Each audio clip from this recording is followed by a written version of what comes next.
प्यारे बच्चों, आप लोगों ने कक्षा 9 में कुछ परिभाषाएं पढ़ी थी जो कक्षा 10 में अगर आप उसकी आगे पढ़ाई करते हैं तो कक्षा 10 में आपके लिए बहुत ज़रूरी है। सबसे पहले आपको ये जानना बहुत ज़रूरी था, जो आपको बताया गया था कि जीव विज्ञान क्या है। जीव विज्ञान में हम किन्हें ऐसे वो कौन से टर्म एंड कंडीशन हैं, वो कौन सी शर्तें हैं जिससे हम किसी को जीव मानते हैं। तो जीव विज्ञान की परिभाषा और फादर ऑफ बायोलॉजी, जीव विज्ञान के पिता, और जीव विज्ञान की कौन कौन सी शाखाएं थी, ये आपने कक्षा 9 में विधिवत पढ़ लिया है। उसके बाद आपने कोशिका, ऊतक और ऊतक के प्रकार जाने। उसके बाद आपने एक बहुत ज़रूरी टॉपिक जाना जो था मानव स्वास्थ्य एवं रोग। स्वास्थ्य के बारे में आप बहुत अच्छे से परिचित हैं, स्वास्थ्य क्या होता है और ऐसी कौन सी अवस्थाएं हैं जिसमें अगर कोई इंसान फिट है तो उसे हम स्वस्थ कहते हैं। रोग के बारे में भी आपने बहुत अच्छे से जाना। बैक्टीरिया से होने वाले रोगों के बारे में आपने जाना और वायरस से भी होने वाले रोगों के बारे में आपने कक्षा 9 में विधिवत पढ़ लिया है। इस पढ़ाई के पश्चात जो कक्षा 10 में आपको पढ़ना है वो सिलेबस आपको हमने कल एक वीडियो में बताया था, और आशा करते हैं सबको अपना सिलेबस पता चल गया। कम से कम सिलेबस तो पता ही चल गया। कक्षा 10 में जीव विज्ञान की पढ़ाई बहुत कम नहीं है, अच्छी है, ज़्यादा है। और अगर आपने कक्षा 10 अच्छे से पढ़ लिया तो आपके आने वाले किसी भी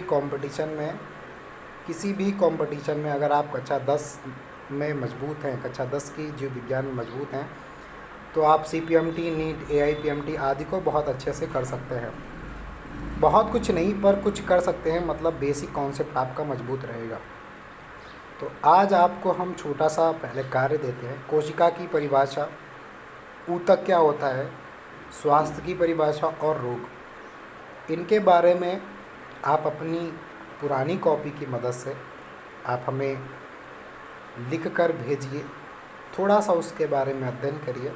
उसके बाद जो हमारा नेक्स्ट सेशन होने वाला है, जो हम आपको बताने वाले हैं, वो त्वचा के बारे में बताएंगे। त्वचा क्या है, इसकी संरचना कैसी है, कौन से ऊतक से मिलकर बनी है, और त्वचा हमारे शरीर में क्या कार्य करती है, ये हम आपको इसके कुछ नोट्स भेजेंगे।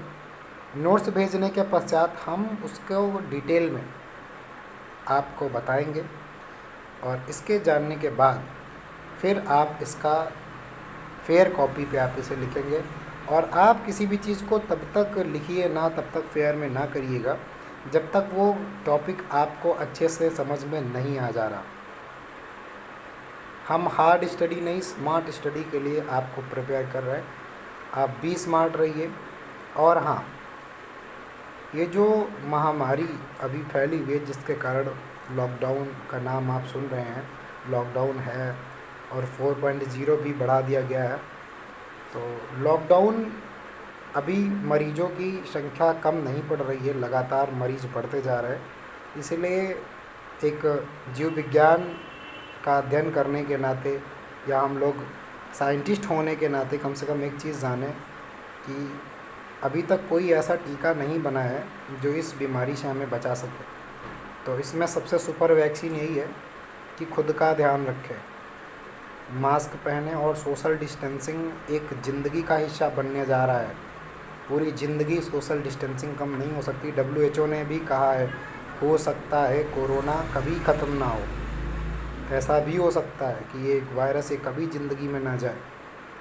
तो कुछ चीज़ें पर दुनिया नहीं रुकेगी, सारे काम शुरू होंगे, सब कुछ वैसा ही होगा। और ये स्थिति बताती है कि एक ना एक दिन तो सब कुछ एंड होना है।